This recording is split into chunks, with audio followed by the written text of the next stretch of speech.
Baik, selamat pagi Pak Mauris dan teman-teman. Hari ini kelompok 7 yang mengutamakan Adida dan saya sendiri Patrick akan menjelaskan bagian 4B yaitu independensi dalam perikatan asuransi, selain audit dan perikatan review.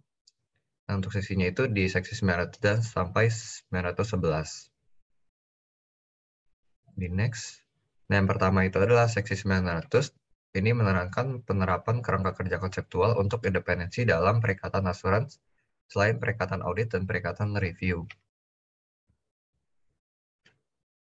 Nah, di seksi 900.1 dan 900.2 menyebutkan bahwa perikatan asuransi selain perikatan dan perikatan review ini dikenal sebagai perikatan asuransi. Ada dua contoh, yaitu audit atas unsur, akun atau pos tertentu, dan asuransi atas indikator kunci. Kemudian pada seksi 900.3 dikatakan bahwa kantor menetapkan kebijakan dan prosedur yang dirancang untuk memberikan keyakinan memadai. Nah, di seksi poin 4, independensi terkait prinsip objektivitas dan integritas itu terdiri atas independensi dalam pemikiran dan dalam penampilan. Next.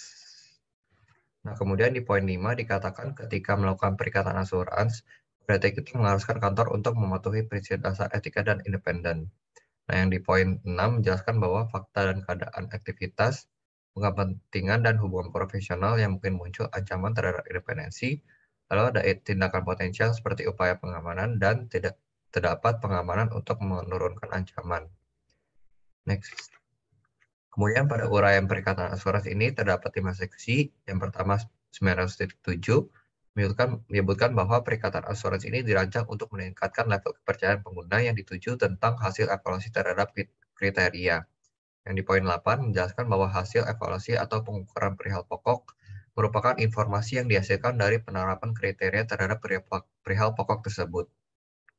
Nah, pada seksi 909 sampai 11, perikatan asuransi itu dibagi menjadi dua. Yang pertama ada basis asersi, yang evaluasi dan informasi perihal pokok, dan ada berbasis pelaporan langsung, di mana yang melakukan evaluasi itu adalah kantor, dan kantor juga yang memperoleh suatu representasi dari pihak yang bertanggung jawab. Nah, selanjutnya, tentang laporan yang mencakup pembatasan distribusi dan penggunanya, di seksi 912 disebutkan bahwa mungkin aja laporan asuransi ini mencakup pembatasan tersebut, dan jika hal tersebut terjadi dan ketentuan di seksi 990 itu terpenuhi, maka persyaratan independensi itu dapat dimodifikasi sesuai seksi 990. Next. Selanjutnya pada persyaratan dan materi aplikasi. Nah, secara umumnya itu dijelaskan di seksi 914 dan 15 bahwa kantor itu yang melakukan perikatan asuransi harus independen dan menerapkan kerangka kerja konseptual yang ditetapkan di seksi 120. Nah, bagian jaringan kantor di seksi 916 dan 16A1 ini ketika kantor yakin kepentingan dan hubungan jaringan kantor itu dapat memuncul ancaman, maka kantor itu harus mengevaluasi dan mengatasi ancaman tersebut. Nah, tentang entitas berelasi di seksi poin 17, ketika tim asuransi itu yakin bahwa suatu hubungan melibatkan suatu entitas berelasi dari klien asuransi dilakukan untuk evaluasi independensi, maka tim asuransi ini harus menyertakan entitas berelasi.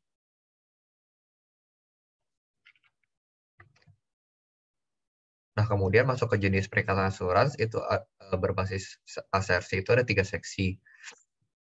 Nah, yang poin 18 dan 19 ini menyebutkan bahwa ketika melakukan perikatan asuransi dan pihak bertanggung jawab atas informasi perihal pokok tetapi bukan perihal pokok, maka anggota tim asuransi dan kantor itu harus independen terhadap klien asuransi, lalu menerapkan kerangka kerja konseptual dan mengevaluasi dan mengatasi setiap ancaman. Next. Nah, pada bagian persyaratan dan materi aplikasi di poin 20 tentang laporan langsung disebutkan bahwa anggota tim asuransi dan kantor itu harus independen dan mengevaluasi dan mengatasi ancaman. Dan di poin 21 strip A1 tentang pihak yang bertanggung jawab itu ada beberapa faktor seperti materialitas, atas informasi, dan 3 kepentingan publik. Nah, selanjutnya periode ketika independensi disyaratkan di seksi 930 sampai 31 disebutkan bahwa independensi dipertahankan selama yang pertama itu ada periode perikatan dan periode yang dicakup oleh informasi perihal pokok. Dan di poin seksi 32 sampai A1 disebutkan bahwa kantor itu harus mengevaluasi dan mengatasi ancaman. Nah, di seksi 903 disebutkan bahwa jika jasa non asuransi itu tidak diizinkan selama periode perikatan belum selesai, maka kantor itu hanya akan menerima perikatan asuransi jika kantor yakin bahwa jasa non-asuransi itu akan selesai dalam waktu singkat, atau klien itu memiliki perikatan di tempat untuk transisi jasa ke penyedia yang lainnya. Next. Nah, selanjutnya terkait dokumentasi umum independensi, poin 40 disebutkan bahwa kantor itu harus mendokumentasikan kesimpulan khususnya ketika pengamanan diterapkan untuk mengatasi suatu ancaman. Lalu ada juga ketika ancaman tersebut memerlukan analisis signifikan. Nah, di seksi poin 40 strip A1, dokumentasi itu menyediakan bukti, namun jika dokumentasinya kurang, maka tidak dapat menentukan apakah kantor mempertimbangkan masalahnya atau kantor tersebut independen.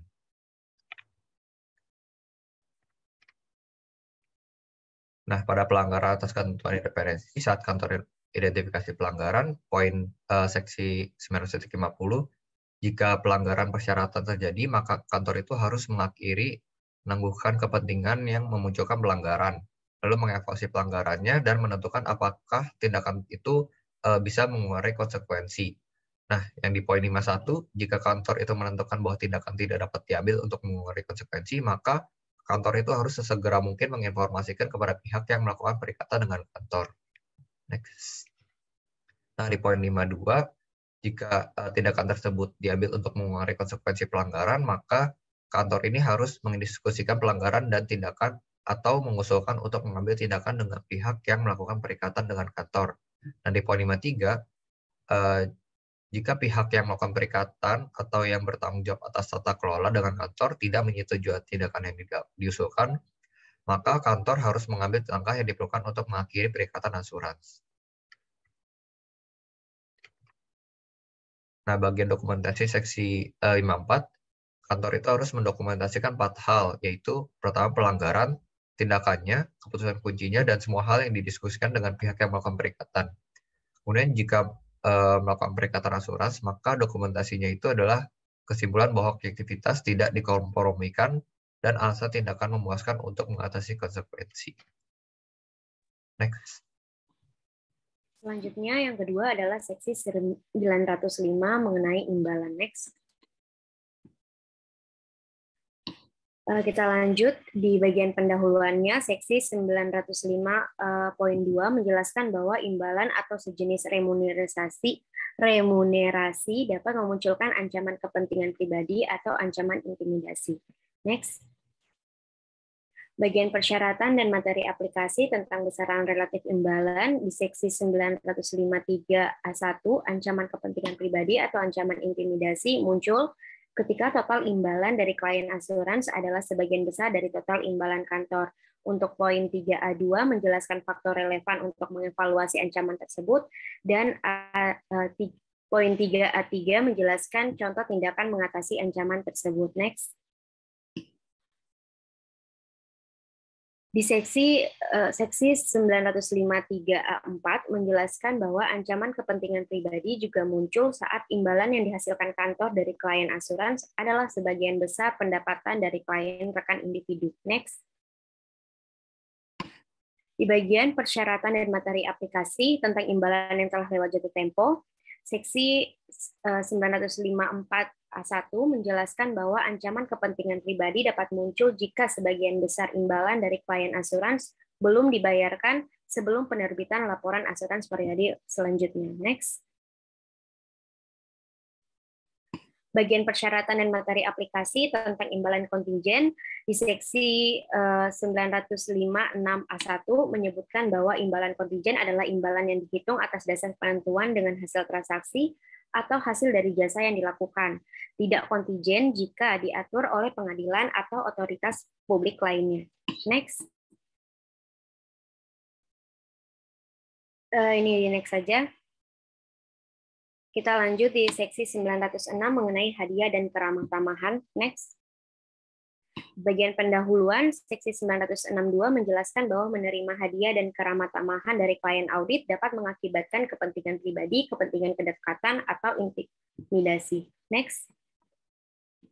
Bagian pendahuluan tentang persyaratan dan materi aplikasi, salah satu syaratnya kantor atau tim asuransi adalah dilarang menerima hadiah dan keramah-tamahan dari klien audit kecuali nilainya kecil dan tidak berdampak. Next. Kemudian yang keempat di seksi 907 mengenai litigasi aktual atau ancaman litigasi. Next. Di bagian pendahuluan, seksi 907.2 mengatakan ancaman kepentingan pribadi dan ancaman intimidasi muncul ketika litigasi dengan klien asuransi terjadi atau mungkin terjadi. Next. Di bagian pendahuluan tentang umum, di seksi 973A1 menjelaskan kalau hubungan manajemen dan klien dengan anggota tim asurans haruslah ditandai keterbukaan dan mengungkapkan tentang semua aspek operasi bisnis klien.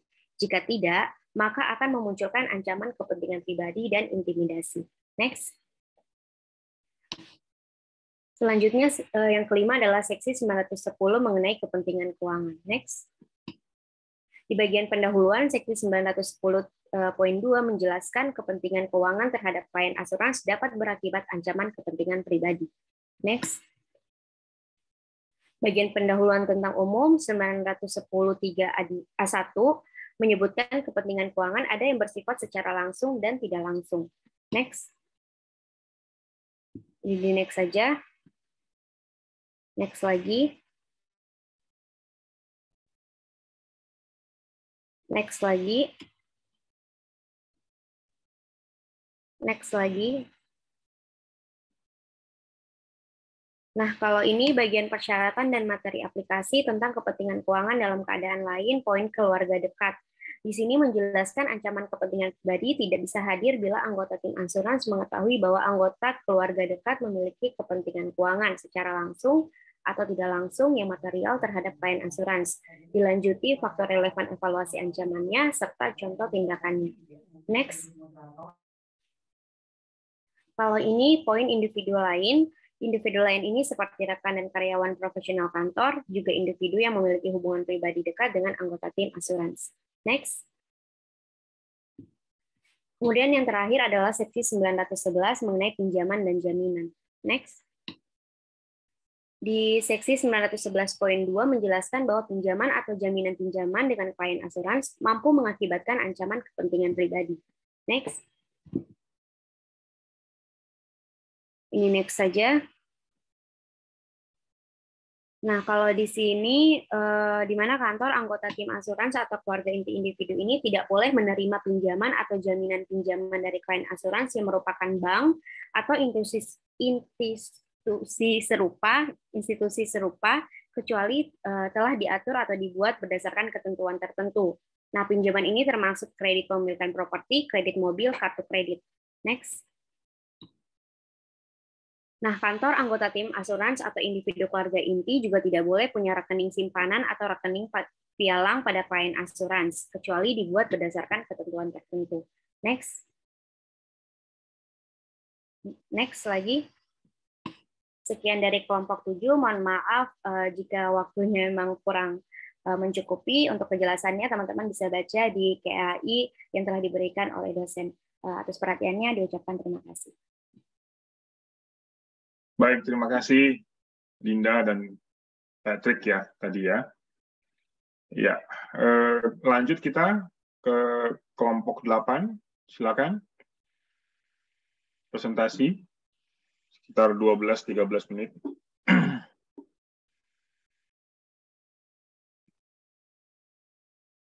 Oke, baik Pak. Selamat pagi Pak Mauris dan Pak Halik dan teman-teman semua. Pada pagi kali ini kami dari kelompok 8 akan mempresentasikan terkait KAI seksi 920 sampai 990. Boleh next. 920 itu ada hubungan bisnis, di mana hubungan bisnis dengan klien asuransi atau manajemen dapat memunculkan ancaman kepentingan pribadi ataupun intimidasi. Oleh karena itu, seksi ini mengatakan persyaratan dan menentukan apakah suatu kepentingan keuangan bersifat material. Contoh hubungan bisnisnya itu pertama ada memiliki kepentingan keuangan bersama dalam joint venture dengan klien atau shareholder ataupun manajemen. Dan yang kedua itu ada penggabungan satu atau lebih produk dari kantor dengan produk dari klien dan memasarkannya secara bersamaan oleh kedua belah pihak. Begitu juga dengan proses pendistribusiannya. Kemudian ada hubungan bisnis kantor, anggota tim asuransi atau keluarga inti, di mana kantor anggota tim asuransi tidak boleh memiliki hubungan bisnis yang erat dengan klien manajemen, kecuali terdapat kepentingan lain yang tidak material dan tidak signifikan. Sebab berbagai ancaman akan muncul jika terdapat hubungan yang erat. Selanjutnya, yang keempat, itu ada pembelian produk baik barang atau jasa, di mana pembelian si klien, anggota tim asuransi, kantor, atau keluarga inti, tidak menimbulkan ancaman jika transaksinya itu dikategorikan sebagai wajar. Dalam artian, sifat besar nominalnya itu tidak memunculkan ancaman kepentingan pribadi. Terdapat dua tindakan untuk menghilangkan ancaman tersebut, yaitu dengan menghilangkan atau mengurangi besar nominal transaksi, ataupun yang kedua itu mengeluarkan individu dari tim. Selanjutnya boleh next. Ada kesimpulan dari seksi 921 bukan keluarga. Ini kami bikin tabelnya, boleh next. Jadi ada 4 sudut pandang yang dibahas di sini. Di mana itu pertama dari sudut pandang keluarga inti anggota tim asuran apabila punya bangun keluarga. Yang pertama itu ancamannya akan muncul ketika suatu karyawan yang memiliki berposisi penting dan berpengaruh signifikan atas perihal pokok perikatan. Untuk mengevaluasi ancamannya itu tergantung dari posisi keluarga inti dan bergantung pada peran anggota tim asuransi untuk menyelesaikannya.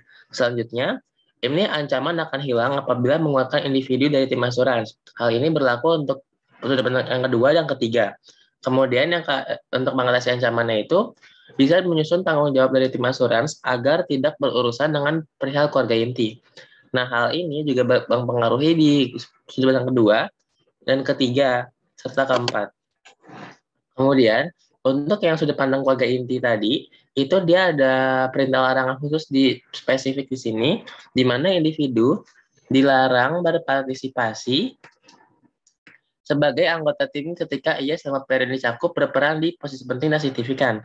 Kemudian yang kedua, itu ada sudut pandang keluarga dekat anggota tim asuransi, di mana ancaman itu akan muncul ketika karyawan di posisi sebagai direktur, komisaris, ataupun pejabat klien asuransi, ataupun berposisi penting dan berpengaruh signifikan atas perihal pokok perikatan.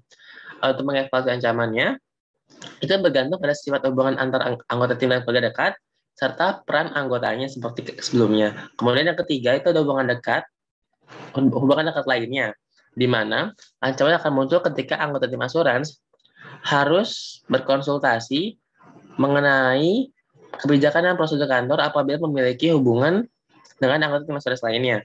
Untuk mengevaluasi ancaman itu juga sama seperti sebelumnya, tergantung dari sifat hubungan antara anggota dan ditambah dengan posisi yang dipegang atau dijabat. Kemudian yang keempat, yang terakhir, itu ada hubungan rekan dan karyawan kantor, di mana ancaman juga akan muncul ketika rekan atau kantor itu bukan anggota tim asuransi dan bukan menjabat di posisi sebagai direktur, komisaris, ataupun pejabat eksekutif lainnya.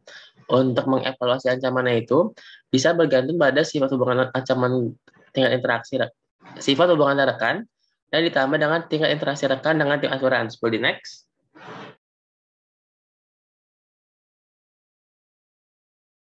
Selanjutnya ada seksi 922 di mana membahas itu terkait pernah bekerja pada klien asuransi. Jika anggota tim asuransi baru saja menjabat sebagai top manajemen dan terdapat karyawan yang memiliki posisi berpengaruh signifikan atas informasi perihal pokok perikatan asuransi, maka akan muncul ancaman kepentingan dan telah pribadi serta ancaman kedekatan.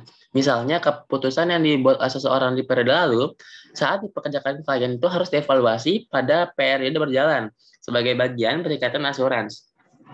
Untuk faktor relevannya untuk mengevaluasi ancaman tersebut sama seperti sebelumnya, seperti nomor 1, namun yang beda itu adalah tentang waktu di nomor 2, sejak individu menggunakan diri dari klien. Sedangkan tindakan yang bisa mengatasi ancaman adalah dengan memberikan penugasan penanganan yang tepat oleh tim asuransi. Maka dari itu, seksi ini menjelaskan bahwa tim asuransi tidak boleh merekrut individu yang selama periode laporan asuransi itu pernah menjabat sebagai top manajemen atau pejabat eksekutif lainnya, ataupun sebagai karyawan yang berposisi dan berpengaruh signifikan atas perihal pokok perikatan. By the next.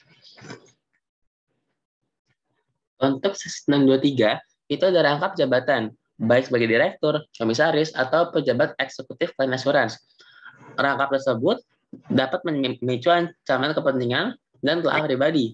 Dengan itu, terdapat persyaratan bahwa rekan atau karyawan kantor lainnya tidak boleh berperan sebagai top manajemen atau pejabat eksekutif klien dan sebagai sekretaris perusahaan untuk klien asuransi kantor, kecuali 3 hal, di mana pertama itu praktiknya diizinkan oleh peraturan perundang-undangan, kemudian manajemen itu membuat semua keputusannya, dan yang terakhir itu tugas dan aktivitas hanyalah sebagai rutin dan administratif seperti menyiapkan laporan dan menyusun notulensi. Boleh next.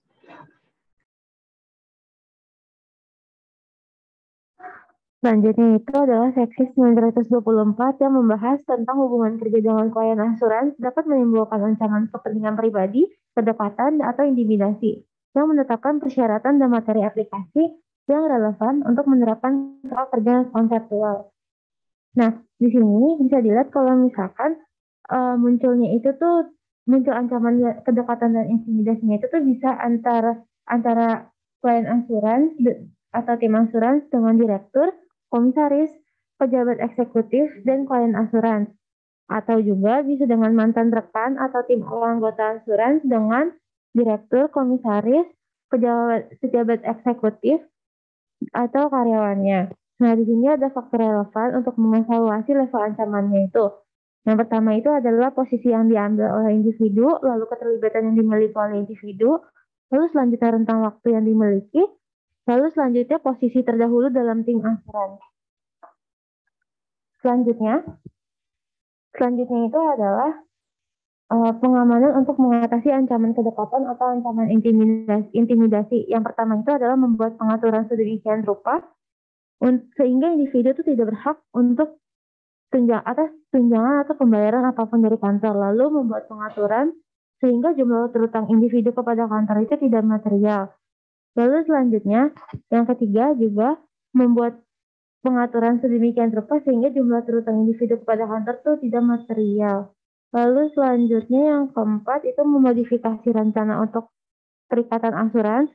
Lalu yang kelima, menugaskan kepada beberapa tim asuransi yang memiliki pengalaman yang cukup untuk bergabung secara individual dengan klien. Lalu selanjutnya yang terakhir itu menugaskan penelaah yang tepat untuk menelaah pekerjaan dari anggota tim asuransi sebelumnya. Selanjutnya itu seksi 940. Nah, seksi 940 ini menetapkan persyaratan dan materi aplikasi yang relevan untuk menetapkan kerangka kerja konseptual dalam keadaan tersebut.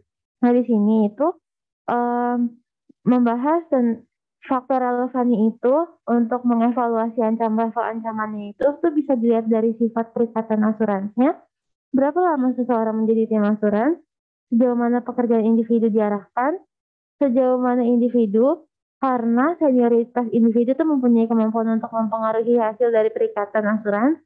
Lalu sifat, frekuensi, dan level interaksi antar individu dengan klien asuransi. Lalu selanjutnya, apakah sifat atau kompleksitas perihal pokok atau informasi pokok sudah berubah. Lalu selanjutnya terakhir, apakah ada perubahan baru pada individu atau individu yang merupakan pihak yang bertanggung jawab dengan atau relevan dengan manajemen senior. Lalu selanjutnya itu adalah,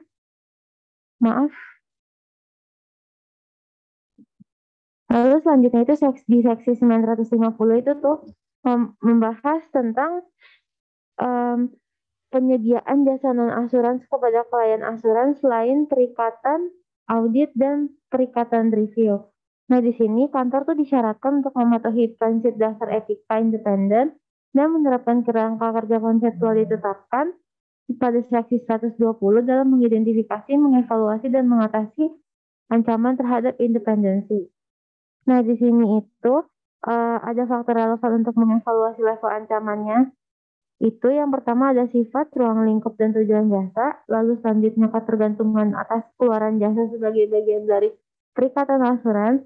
Lalu selanjutnya lingkungan hukum dan peraturan di tempat jasa diberikan. Lalu selanjutnya apakah hasil jasa akan mempengaruhi permasalahan yang tercermin dalam perihal pokok atau informasi perihal pokok. Lalu selanjutnya yang terakhir, level keahlian dari manajemen dan karyawan klien sehubungan dengan jenis jasa yang diberikan. Nah, berikut ada contoh aktivitas yang dianggap sebagai tanggung jawab manajemen.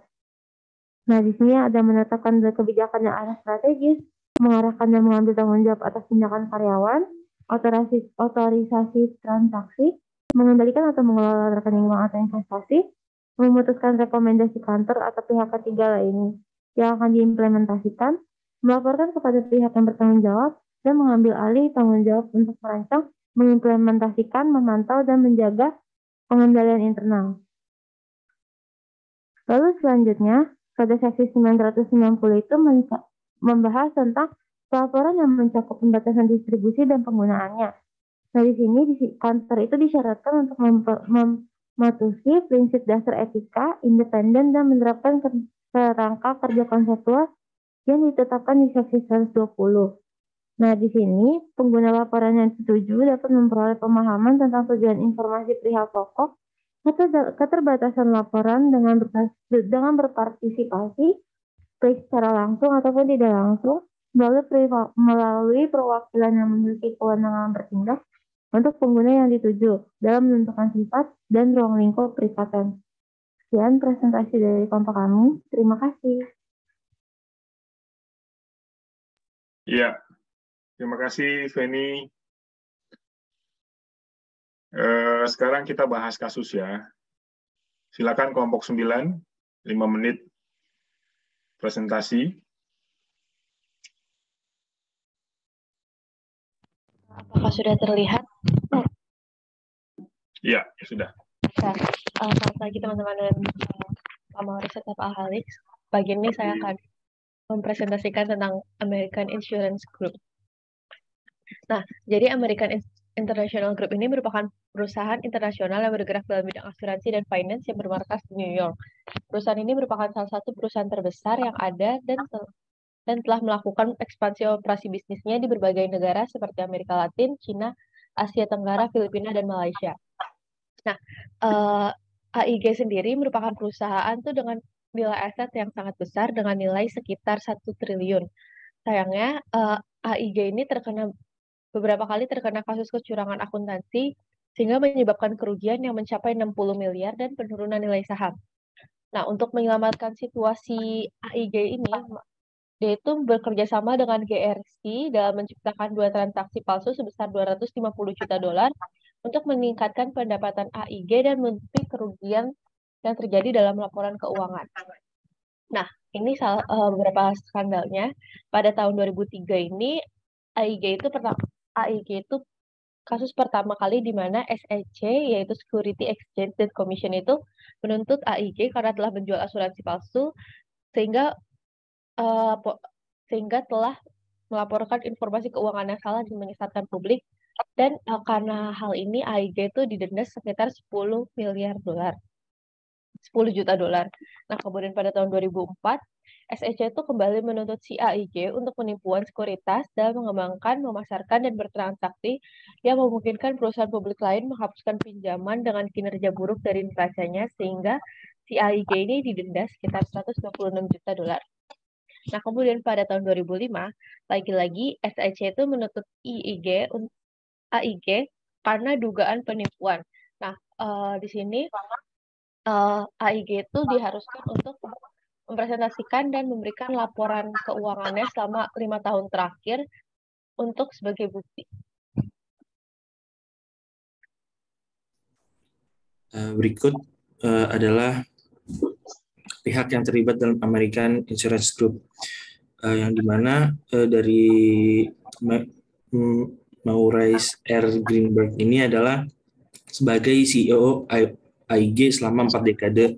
Ia juga merupakan pemegang saham terbesar hingga saat ini. Selain itu, peran penting yang dimainkan oleh Ron Ferguson yang merupakan CEO GRC, yaitu perusahaan yang membantu AIG dalam melakukan penipuan. Yang dimana pada akhir tahun 2004, Kejaksaan Agung dan Departemen Asuransi memulai penyelidikan atas persekongkolan tender terhadap AIG sebagai bagian dari penyelidikan umum dalam industri asuransi untuk pelanggaran. Karena kesalahannya sangat besar, SEC atau Security and Exchange Commission mulai menyelidiki masalah-masalah masalah ini bersama-sama. Ditemukan bahwa ada transaksi fiktif di akun AIG yang di mana AIG ini dibantu oleh GRC pada akhir tahun 2000 dan awal tahun 2001 dalam bentuk transfer palsu untuk cadangan kerugian. Bisa di next. Berikut adalah tuduhan yang ditekankan kepada AIG setelah penyelidikan. Yang dimana yang pertama adanya transaksi palsu untuk menggelembungkan cadangan. Yang kedua, transaksi palsu telah dibuat untuk menyembunyikan kerugian dengan mengubahnya menjadi kerugian modal. Yang ketiga adalah menyesatkan Departemen Asuransi tentang afiliasi lepas pantai AIG. Yang keempat adalah pelaporan premi kompensasi pekerja yang tidak tepat. Bisa di next.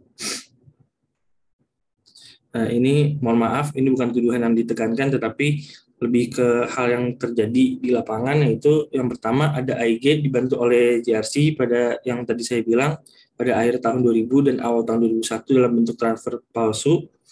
Terus kemudian AIG yang memalsukan laporan keuangannya melalui berbagai transaksi palsu untuk memalsukan gambaran cerah tentang hasil keuangan AIG kepada para analis yang merestrukturisasi 2 transaksi palsu dengan total $500 juta dalam rekening kerugian AIG. Selama periode penipuan itu, AIG menjual sahamnya dalam akuisisi perusahaan saham untuk saham. Kemudian yang ketiga adalah AIG memanfaatkan sarana dan prasarana perdagangan antar negara bagian atau surat menyurat sehubungan dengan transaksi, tindakan, praktik, dan jalanan bisnis. Kemudian yang terakhir adalah AIG mengelak dari sistem akuntansi internal dengan sengaja memalsukan catatan yang berhubungan dengan rekening perusahaan. Bisa di next. Mungkin sekian dari kelompok 9. Terima kasih. Oke. Terima kasih teman-teman semua. Sudah selesai presentasinya ya. Mungkin saya kasih sedikit komentar ya, dari mulai kelompok 1 sampai 9. Yang pertama adalah presentasi kalian tuh bagus. Slide-slide yang di create itu cukup menarik ya. Jadi ya itu membuktikan kalian memang kreatif ya, mahasiswa. Hanya ada sedikit masukan ya buat teman-teman ya. Kan kalian tuh presentasi itu kan bukan sejak semester 7 ini kan ya. Dari semester 1 kalian sudah diajarkan bagaimana cara presentasi. Bahkan pada waktu kalian SMU ya atau SMA juga sudah belajar mengenai presentasi. Jadi presentasi itu harus ringkas dan padat gitu ya. Presentasi itu bukan membaca, tapi presentasi itu tuh menjelaskan apa yang ada dalam pikiran kita. Nah, kalau kita selama 4 hari ini ya, teman-teman itu lebih kepada membaca. Jadi kita sedang membaca buku Kode Etik Akuntan Indonesia melalui presentasi kalian semua, ya. Nah, padahal bukan seperti itu sebetulnya harapannya. Jadi saya juga istilahnya beranggapan nih apa yang kalian sajikan itu belum tentu nih kalian semuanya mengerti sebetulnya ya. Memang kuliah kode etik ini tidak gampang ya kalau tidak praktek ya. Jadi bisa diawang-awang nih kita. Karena kita hanya membaca tapi kita tidak mengerti melalui praktek. Nah, kehadiran saya di sini sebetulnya membuat kalian lebih down to earth. Jadi lebih mengerti apa yang sedang kalian present gitu ya. Mengenai kode etik, prinsip-prinsip etika mendasar, ancaman-ancaman, ya contoh-contoh dan sebagainya. Gitu ya. Jadi itu aja masukan dari saya. Jadi present is not reading ya. Tapi present is menjelaskan kepada audience gitu ya. Sehingga kita benar-benar memahami materinya. Kira-kira itu. Ya, nanti next kalian akan presentasi lagi. Apalagi nanti kalau ada skripsi mau present ya itu jangan membaca tapi buat secara ringkas aja poin-poin pentingnya, lalu kalian jelaskan yang dimaksud dengan poin-poin itu. Oke, kita akan bahas mengenai AIG. Ya, saya akan presentasi.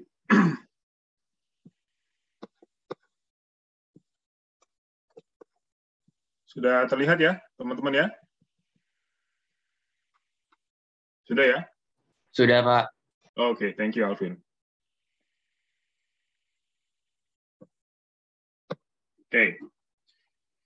Saya akan bahas dari persepsi yang lain ya. Tadi teman-teman kelompok 9 sudah membahas. Saya akan membahas sesuatu yang mungkin lebih dahsyat lagi dari itu ya. Kalian pernah tahu, pernah dengar subprime mortgage loan ya? Yang meruntuhkan ekonomi Amerika, ya, yang membuat krisis moneter dan perbankan di Amerika dan berdampak sangat luas kepada dunia. Ya, diawali pada tahun 2006, 2008 itu dunia krisis moneter, 2008-2009. Dan sangat berdampak juga buat Indonesia, ya, di tahun-tahun itu. Jadi subprime mortgage loan ini adalah fasilitas kredit ya kepada konsumen atau consumer loan yang bertujuan untuk kepemilikan rumah, ya, di mana debitur memiliki kelaikan kredit kurang cukup sesuai dengan credit score atau FICO score. FICO is Fair Isaac Corporation. Jadi bank-bank itu ramai banget, ya, di Amerika itu ya pada tahun 2006 itu dan sebelumnya ya 2005 itu mereka memberikan KPR ya dengan sangat mudah sehingga bobot FICO-nya itu di Amerika ya kalau mereka mau membobot satu individu untuk melakukan kredit ya meminta pinjaman itu pakai standar FICO. Nah, standar FICO-nya itu diturunkan ya diturunkan yang harusnya sekitar 700-an ya, 700-an bobotnya, ini di bawah itu. Jadi ada beberapa kriteria penilaian ya, ada payment history itu bobotnya 35%. Jadi ini kalau di kita nih kalau mau pinjaman itu ada namanya BI checking. Nah, BI checking kita dicek selama kita ada pinjaman, kita selalu bayar on time nggak? Ya, itu namanya BI checking. Kita telat seminggu aja itu udah BI checking-nya udah apa istilahnya udah ada record tidak bagus. Apalagi sebulan, apalagi 3 bulan. Ya. Jadi dalam BI checking itu ada kolek 1, kolek 2, kolek 3, kolek 4, kolek 5, kolektabilitas namanya. Yang paling bagus ya itu kolek 1. Artinya cicilan kita selalu on time. Misalkan kita ada cicil rumah, ya ada cicil motor, cicil mobil, cicil kartu kredit. Nah, itu semua cicilan itu harus on time ya bayarnya. Nanti kalian akan kalau sudah lulus kerja, mulai punya kartu kredit, mau beli rumah, nah ini nanti kalian akan tahu istilah BI checking. Ya, kira-kira begitu. Nah, payment history ini bobotnya paling tinggi ya, 35%. Yang kedua, itu adalah the current level of indebtedness. Jadi kalau total outstanding kita, misalkan kita punya penghasilan 10 juta nih, ya, itu udah ada hitungannya tuh. Jadi maksimal kredit kita, ya, itu mungkin cuma 3 juta atau 4 juta, ya, cicilan per bulannya. Nah, semakin jauh range, maka semakin tinggi bobotnya. Jadi kalau misalnya kita punya penghasilan 10 juta, tapi punya pinjaman mungkin cuma 1 juta atau 2 juta, ya, per bulan cicilannya. Ya, jadi itu akan memiliki bobot yang lebih tinggi ketimbang kita punya penghasilan 10 juta, ya, tapi cicilan kita bisa 6 juta, 7 juta. Ya, jadi gajian udah habis gitu. Ya. Nah, jadi itu bobot kedua itu 30%. Yang ketiga, length of credit history. Jadi semakin lama pengalaman kredit seseorang itu semakin bagus. Jadi misalkan kita nanti lulus kerja ya, terus menikah, misalkan begitu ya. Setelah bekerja 5 tahun, 7 tahun, kita menikah umur 30 tahun misalnya. Nah, pada waktu kita bekerja sampai menikah, kita udah punya cicilan motor misalnya. Nah, pada waktu kita mau beli rumah bersama pasangan kita, nah itu akan dilihat tuh historinya tuh. Semakin track record kreditnya bagus, semakin lama maka semakin bagus bobotnya. Gitu ya. Kalau di perbankan seperti itu. Tapi kalau kita pemain baru misalnya ya, pemain baru, nah itu akan semakin rendah bobotnya. Ya, bukan semakin tinggi. Terus yang keempat, new credit accounts, ya, semakin banyak pembukaan kredit seseorang, semakin rendah bobotnya. Nah, ini kalau jenis utangnya semakin banyak, nah ini juga akan semakin rendah bobotnya ya. Jadi dia resikonya akan terlalu besar, terlalu tinggi, ya.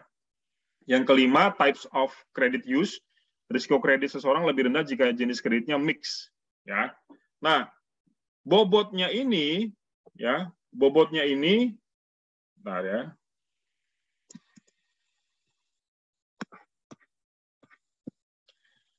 Itu minimalnya harus 670 sampai 739, ya, bobotnya. Nah, di sana pada waktu rame-ramenya mortgage loan ini, ya, bobotnya itu di bawah 670, ya. Nah, sehingga di sana pertumbuhan subprime mortgage loan ini sangat masif sekali, ya, mencapai 22% dengan nilai total outstanding kredit yang disalurkan pada akhir tahun 2006 itu 650 juta US dollar atau 6,5 triliun. Ya. Jadi kalian tahu jadi background kenapa AIG itu runtuh ya pada tahun 2006 itu adalah ini. Ya, subprime mortgage loan. Nah, apa yang dilakukan oleh AIG pada waktu itu? Nah, permasalahannya adalah ya,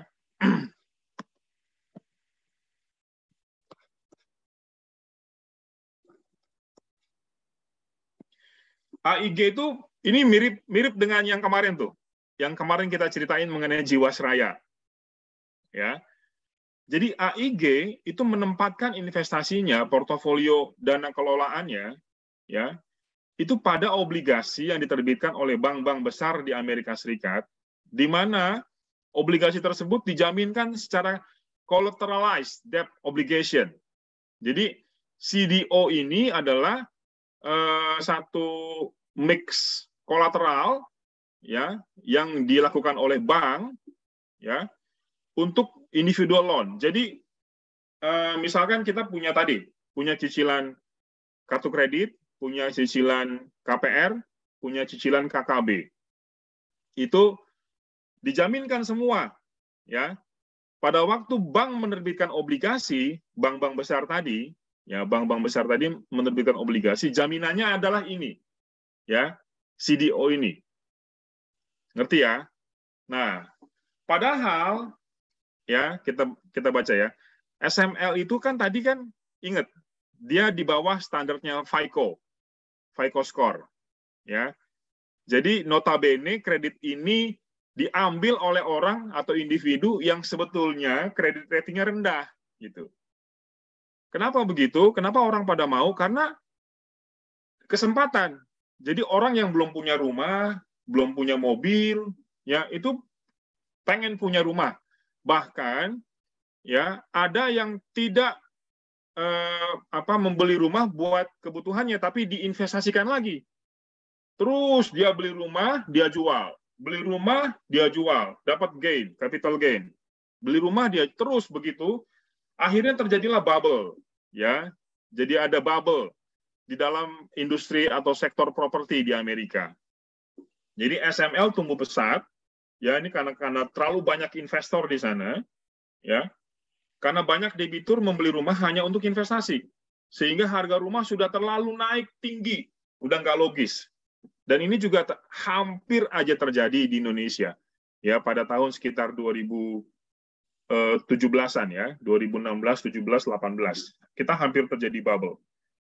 Tapi pemerintah kita hebat, bisa mengkontrol. Ya, lewat kebijakan banknya. Tidak memberikan bank tidak memberikan kredit yang tadi seperti di bawah standar FICO.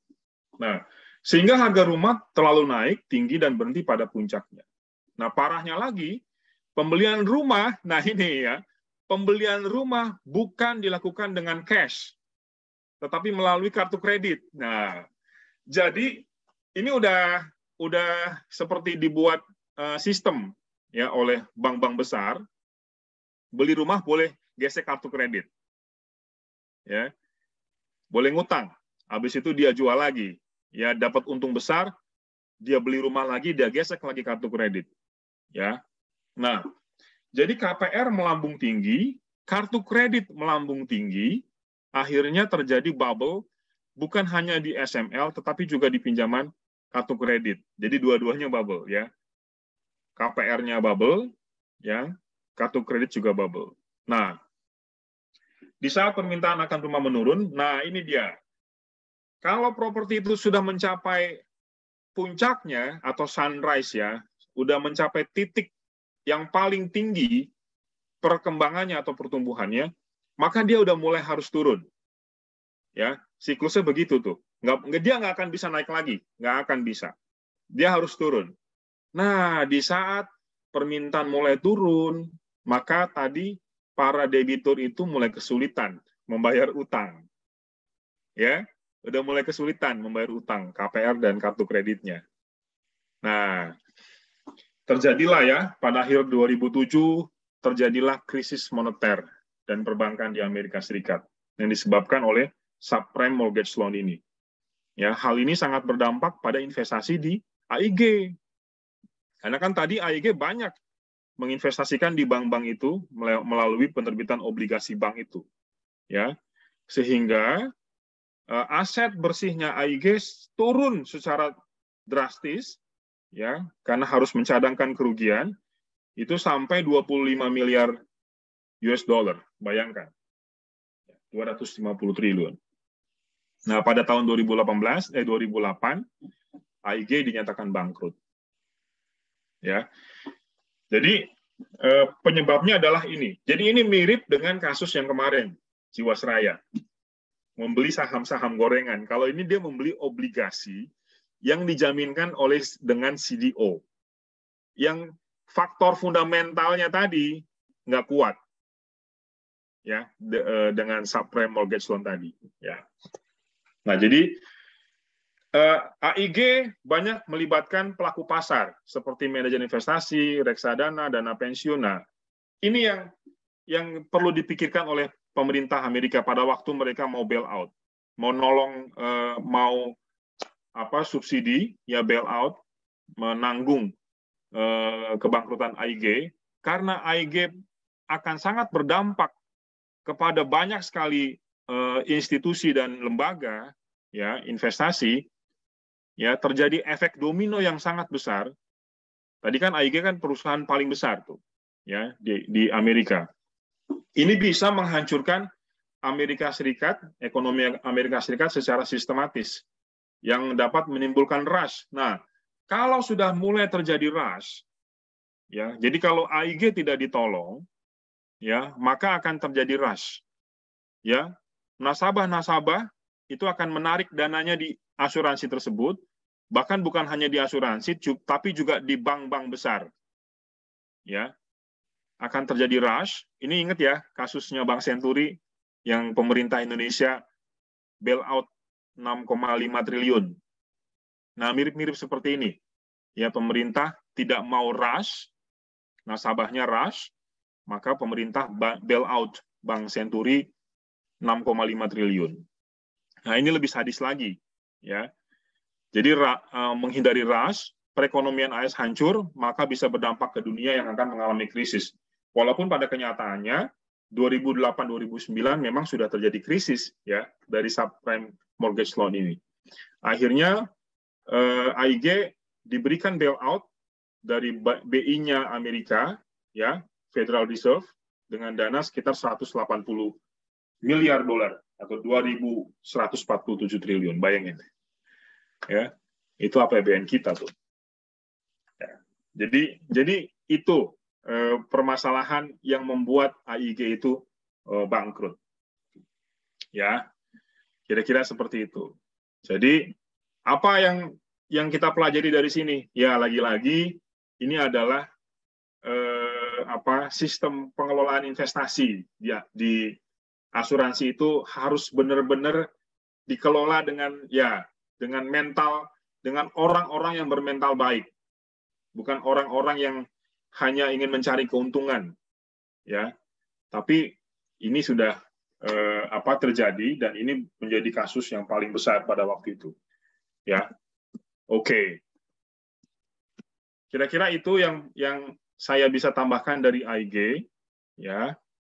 Sebelum kita masuk ke kuis, ya, ada sekitar 5 menit. Kira-kira ada pertanyaan nggak dari teman-teman?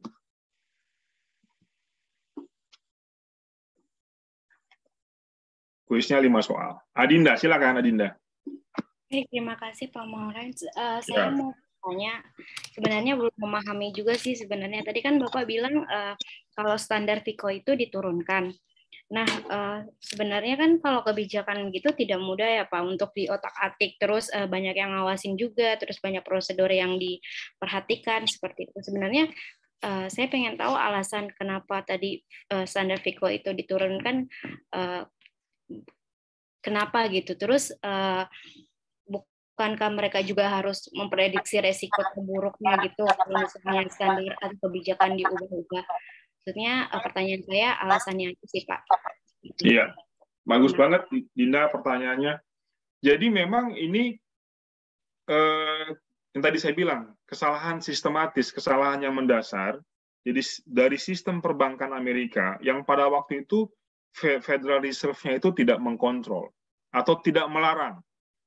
Bayangkan kalau misalkan bank-bank besar di Indonesia ini, misalkan BCA, Mandiri, bank pemerintah ya, bersama BCA itu bersepakat, semua bank besar nih ya, ini analoginya nih, akan memberikan kredit rating yang rendah kepada KPR, ya, dengan alasan ingin menumbuhkan ekonomi Indonesia, karena bisnis properti atau developer itu bisa menggerakkan roda ekonomi yang sangat cepat.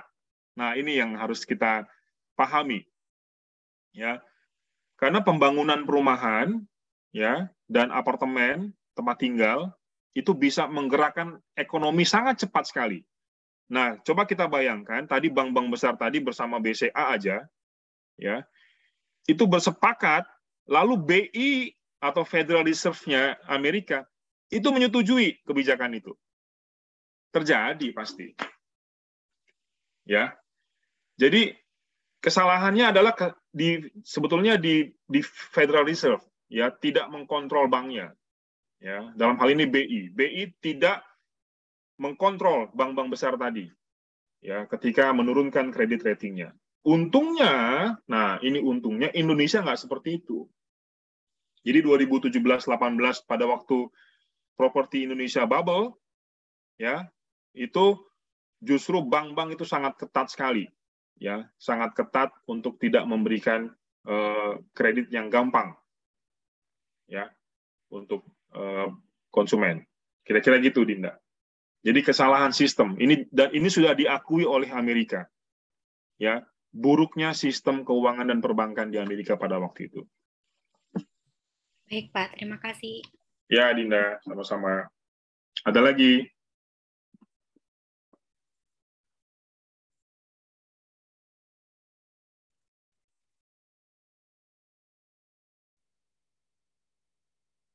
Oke, saya highlight ya sebelum kita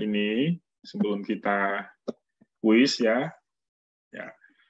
Jadi nanti kalian harus mengingat pada setiap kasus, ya, kasus kereta api, Taiko, asuransi, ya, itu kira-kira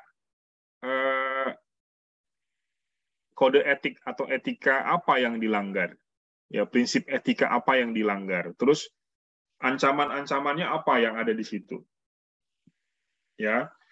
Kan kalau kita belajar dari awal nih, ya, kalau kita ada ancaman, ya, etika itu ada ancaman, beberapa ancaman, ya. seperti kepentingan pribadi, telaah pribadi, advokasi, intimidasi. Nah, itu kalian harus analisa tuh yang terjadi di kasus-kasus kita itu dari persepsi akuntan publik ya.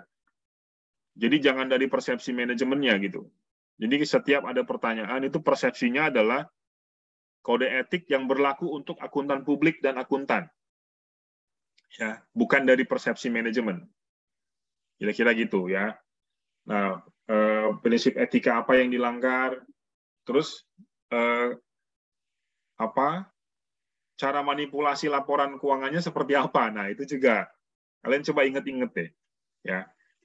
Manipulasi di kereta api seperti apa, Jiwasraya, ya. Terus di AIG seperti apa? Kira-kira begitu. Oke? Silakan Mbak Dewi untuk menampilkan the Google Form untuk soal kuis kita yang esai. Ya, itu udah dikasih. Ya. Dikasih waktu 30 menit dari sekarang. Ya. Dan nanti 15 menit terakhir saya akan bahas dan kita akan tutup perkuliahan kita. Terima kasih.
Halo, Ya, ya. Bapak, maaf saya mau bertanya, ini sampai menit keberapa ya Pak terakhir? Ke 35. Oke, baik, masih sekitar 9 menit lagi ya Pak. Iya. Terima kasih Pak. Ya,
Tinggal 2 menit lagi ya. Jangan sampai terlambat submit. Kalau sudah, silakan submit. Ya. Jangan sampai last minute. Nanti takutnya ada gangguan di internet kalian ya.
Oke, udah semua? Mbak Dewi? Ada yang masih belum submit? Baru 15, Pak. Oh, ayo. Yang lain, yang belum, silakan submit. Udah 9.35 nih.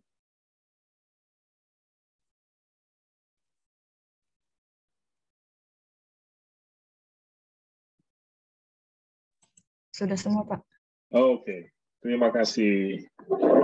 Ya, teman-teman gimana? Gampang kan ya? Susah. Kita latihan. Kalau nggak salah hari Rabu akan ada mites ya, Pak Halik ya? UTS ya? Ya, jadi dari sekarang kita sedang berlatih untuk mempersiapkan diri UTS hari Rabu ini ya, kalau nggak salah ya. Ya, nanti kira-kira seperti itu tuh soalnya tuh. Ya, esai. Saya diminta Pak Halik memberikan 4 soal. Ya. Nah, sekarang kita bahas ya. Sebelum saya closing. Dan saya mungkin minta waktu hari ini ya. Kan harusnya kita selesai jam 9.40, tapi saya minta waktu apakah bisa selesai sampai jam 10. Bisa ya teman-teman ya? Ya, oke. Nggak ada perkuliahan lagi kan? Setelah ini kan? Oke. Siap. Oke, saya akan bahas ya satu persatu, sekaligus ini kita men-summary apa yang telah kita pelajari ya.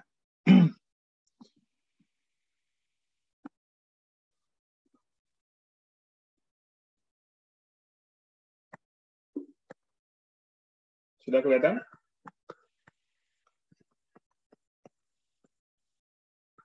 Sudah ya? Oke. Sebutkan jenis ancaman apa saja yang dapat teridentifikasi dalam kasus PT KAI Persero. Ya. Jadi, ada ancaman kepentingan pribadi, ya. Jadi akuntan mempunyai kepentingan langsung, ya. Jadi adanya dugaan suap, dan ini memang sudah disuarakan juga ya pada kasus ini, suap dan gratifikasi dari PT KAI. Ancaman advokasi, akuntan mempromosikan kepentingan dari klien, ya, dia tidak membela kepentingan publik, ya, advokasi. Terus ancaman kedekatan, nah, akuntan dan anggota tim audit memiliki hubungan yang lama dengan klien audit. Terus ancaman intimidasi, akuntan sedang terancam kehilangan perikatan. Ya, jadi takut tahun depan dia nggak dipakai lagi. Jadi kepentingan pribadi, advokasi, kedekatan, intimidasi. Oke, jadi kayak gini-gini tuh sebetulnya jangan dihafalin, tapi coba dimengerti deh. Ya. Nanti pada waktu keluar soal tuh kalau kita mengerti akan lebih gampang jawabnya. Ya, jangan dihafalin. Terus prinsip dasar etika apa yang dilanggar oleh akuntan pada kasus KAI? Yang pasti integritas. Akuntan tidak memelihara prinsip independensi. Ya, jadi akuntan setuju terhadap laporan keuangan yang disusun oleh PTK, walaupun itu tidak sesuai dengan prinsip-prinsip akuntansi yang berlaku umum. Ya, dia tahu tuh itu salah, tapi dia tidak mengeluarkan opini yang berbeda. Dia opininya wajar tanpa pengecualian. Ya, jadi tahu salah tapi membiarkan. Ya, mendukung. Terus objektivitas, akuntan tidak memelihara prinsip tidak bias, ya, dan tidak memihak atau memiliki kepentingan pribadi.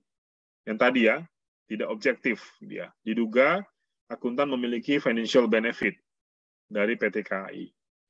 Terus kompetensi dan kehati-hatian profesional, ya. Seandainya tadi yang nomor 1 dia memang tidak tahu, benar-benar tahu, maka ini dia sebetulnya sedang tidak kompeten. Tapi ya ini kemungkinan 2 ini ya, dia tidak kompeten atau dia tahu tapi dia biarkan. Ya, tidak mempelajari dengan seksama jurnal akuntansi yang dibuat oleh PT KAI, jurnal akuntansi yang tidak sesuai dengan PSAK. Ya.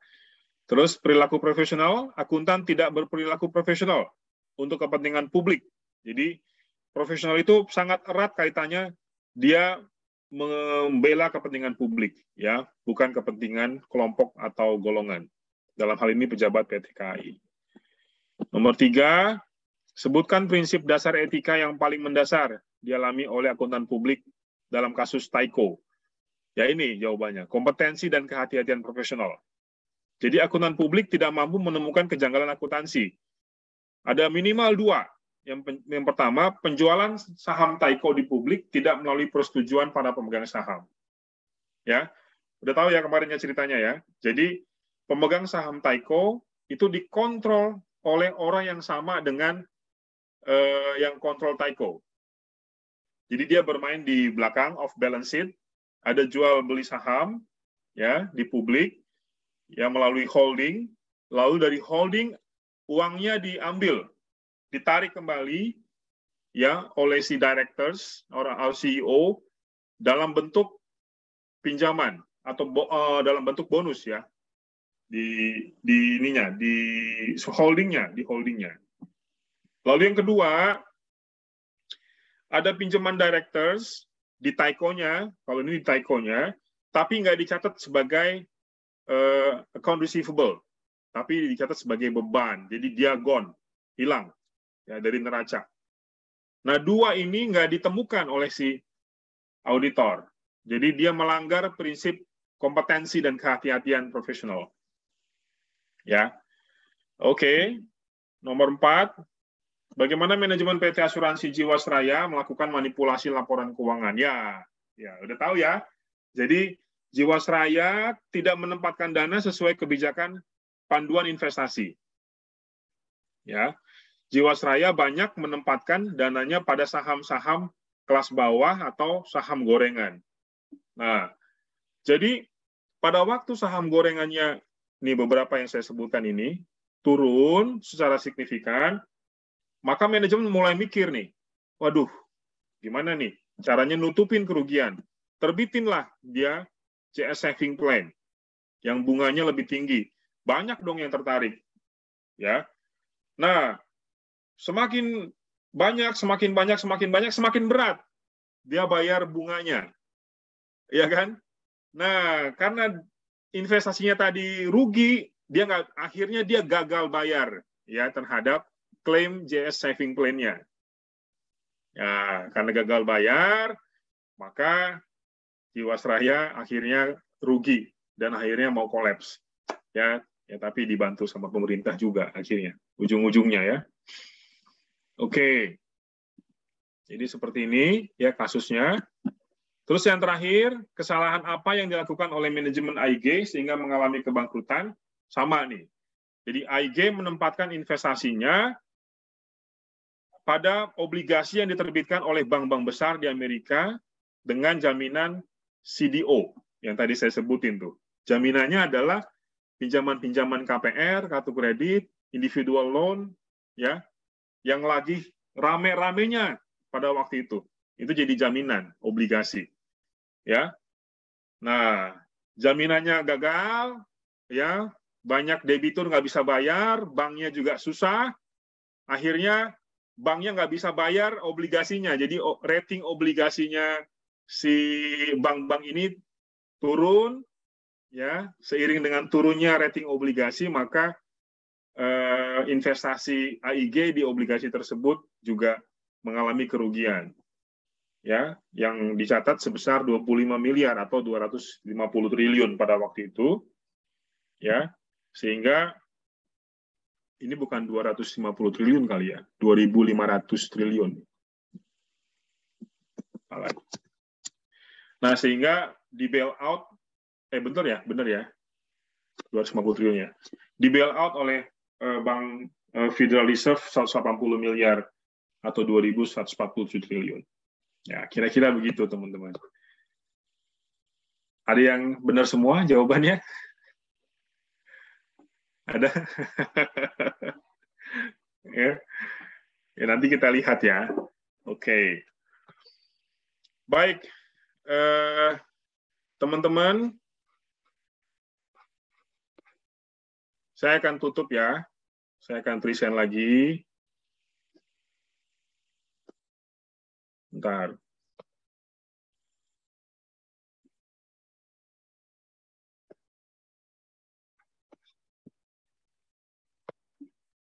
Oke. Sudah kelihatan ya? Oke. Jadi, inti dari perkuliahan kita selama 4 kali ini ya adalah ini sebetulnya. Ya, jadi ada prinsip dasar etika, ada 5 yang kalian harus pahami, ya, integritas, objektivitas, kompetensi dan kehati-hatian profesional, kerahasiaan, perilaku profesional. Ya. Lalu ancaman itu ada 5 kepentingan pribadi, telaah pribadi, advokasi, kedekatan, intimidasi. Lalu kita juga udah belajar independensi itu ada independensi dalam pemikiran dan independensi dalam penampilan. Dan independensi itu identik dengan prinsip integritas dan objektivitas. Ya. Kita juga belajar fraud triangle, ada pressure ya atau tekanan, ada opportunity atau kesempatan, ada rasionalisasi atau pembenaran diri. Ya. Kita udah belajar juga 4 skandal akuntansi, ya. Di dalamnya tuh adalah white collar crime, ya. Ada unethical leadership. Jadi kepemimpinan yang tidak memiliki budaya yang baik, ya. Jadi tone of the top-nya itu tidak terlihat, ya, culture-nya. Lalu ada financial benefit juga di sana yang dipikirkan dalam jangka waktu yang pendek, ya, tidak dipikirkan dalam jangka waktu yang panjang. Nah, insight dari materi kita, ya, sebetulnya sudah di awal sudah kita bahas. Ini saya hanya mengulang ya. Ini pesan pentingnya dari belajar etika ya teman-teman. 1, tentukan tujuan hidup kita itu apa. Standar hidup kita. Jadi ending tujuan kita tuh apa? Apakah kita mau kaya secara materi? Ya, kita mau senang-senang? Kita mau apa? Mau dibilang orang mau terpandang atau apa? Ya. Jadi tujuan hidup kita apa? Atau kita ingin berbuat kebaikan ya untuk banyak orang? Ya, jadi tujuan hidup kita ini akan mempengaruhi cara kita mengambil keputusan pada waktu kita bekerja nanti. Ya, kita mau cepat kaya atau kita mau apa? Ya. Jadi tentukan tujuan hidup kita, karena ini yang akan memimpin kita ke arah itu. Ya, cara kita berpraktek pada waktu nanti kita di lapangan pekerjaan adalah tujuan hidup kita ini. Ya. Yang kedua yang kita pelajari, reputasi dan kualitas adalah yang utama. Ya. Jadi pertahankan reputasi yang baik. Sama seperti perusahaan-perusahaan besar, ya, katakanlah Astra, katakanlah BCA. Perusahaan-perusahaan besar itu bisa menggambarkan sebetulnya diri kita. Kalau kita mempertahankan reputasi kita dan kualitas hidup kita, sama seperti sebuah perusahaan besar yang mempertahankan reputasinya dan kualitas pelayanannya, maka dia akan semakin bersinar. Ya, jadi nggak perlu kita berlaku yang tidak etis hanya untuk sementara atau jangka pendek. Lebih baik kita berpikir jangka panjang dengan cara mempertahankan reputasi kita tetap baik, ya, dan kita memberikan kualitas pekerjaan yang baik pada waktu kita berpraktek nanti. Ya, jangan berpikir sumbu pendek. Ya, berpikir sumbu panjang, berpikir jangka panjang. Ya. Terus yang ketiga yang kita pelajari, berani berkata tidak. Ya, tidak terhadap hal-hal yang tidak sesuai. Ya. Jadi berani berkata tidak itu bukan dari hal-hal yang sulit. Berani berkata tidak dari hal-hal sehari-hari sebenarnya. Dari pergaulan kita. Dari cara kita berteman. Berani nggak kita ngomong enggak ke teman kita, ngomong enggak mungkin ke siapa, ke kalau kita berorganisasi, ya, ada pimpinan, ya, berani nggak kita berkata tidak, ya, kepada superior kita kalau itu tidak sesuai. Dari hal-hal sederhana itu nanti kita bisa praktekin pada waktu kita bekerja. Ya. Dan yang terakhir, lebih baik kehilangan klien daripada hancur reputasi. Ya. Jadi ini yang penting yang bisa saya bagikan kepada teman-teman semua dari perkuliahan kita selama 4 kali ini. Ya, teman-teman. Nah, selain itu, tentunya ya kita nggak mau ya sebagai akuntan yang mesti belajar terus-menerus. Nggak ada habisnya. Ya. Apalagi akuntan publik. Ya, tanggung jawabannya ke publik. Publik itu taunya tuh kita tuh super. Ya. Akuntan publik itu tanda kutip ya kayak dewa gitu. Dia tahu semua, serba tahu. Ya, jadi kalau kita tidak memperlengkapi diri dengan terus-menerus belajar, ya, belajar standar akuntansi, ya, belajar perkembangan akuntansi, ya maka nanti kita di lapangan itu tidak bisa bersaing. Karena banyak sekali owner-owner yang saya temui, pemilik perusahaan itu sebetulnya mereka ingin banyak insight dari kita. Semakin kita sering belajar, maka semakin banyak insight yang bisa kita berikan kepada mereka. Selain jam terbang ya, selain jam terbang. Ya, kira-kira itu teman-teman yang bisa saya sharingkan, ya, saya bagikan ke teman-teman. Oke. Masih ada waktu sekitar 10 menit. Saya serahkan mungkin ke teman-teman. Pak Halik, ada yang ingin disampaikan Pak Halik? Kalau Pak Halik lagi bisa ya. Silakan.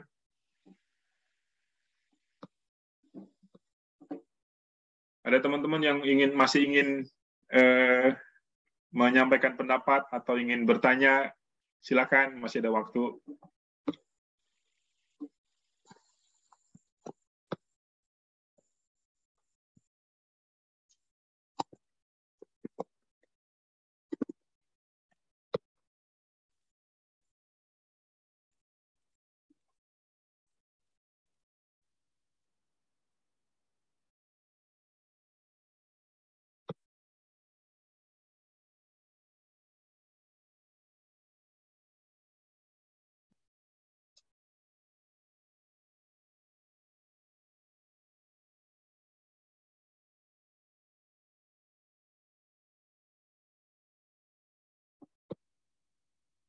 Sudah tidak ada? Oh iya. Iya, pasti ya. Jadi kalau setiap saya ngajar di kampus, ya ada yang apa istilahnya mau melamar sebagai mahasiswa magang, ya selalu saya buka pintu.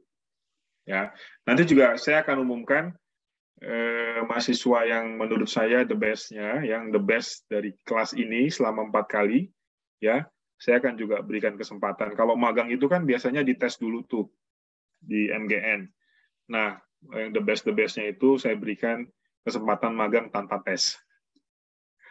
Ya, jadi sangat terbuka lah ya pintu buat teman-teman. Ada lagi yang mau bertanya?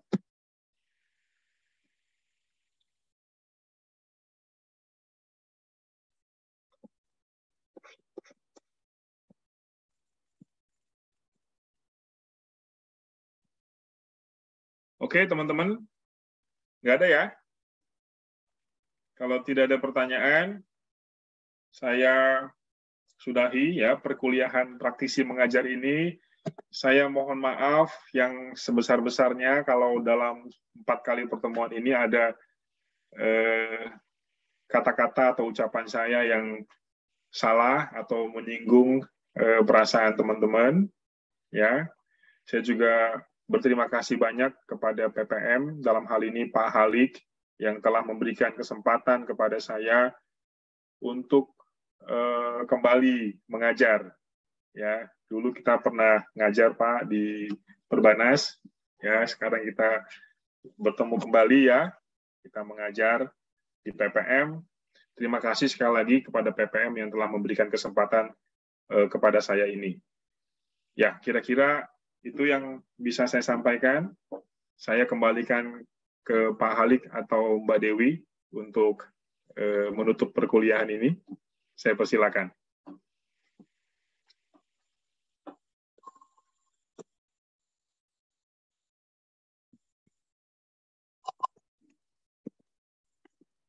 Mbak Dewi, Pak Halik.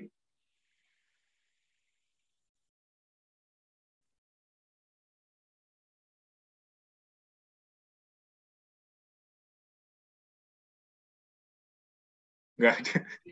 Sepertinya Pak Halik sedang considering, Pak. Oh iya, ya udah.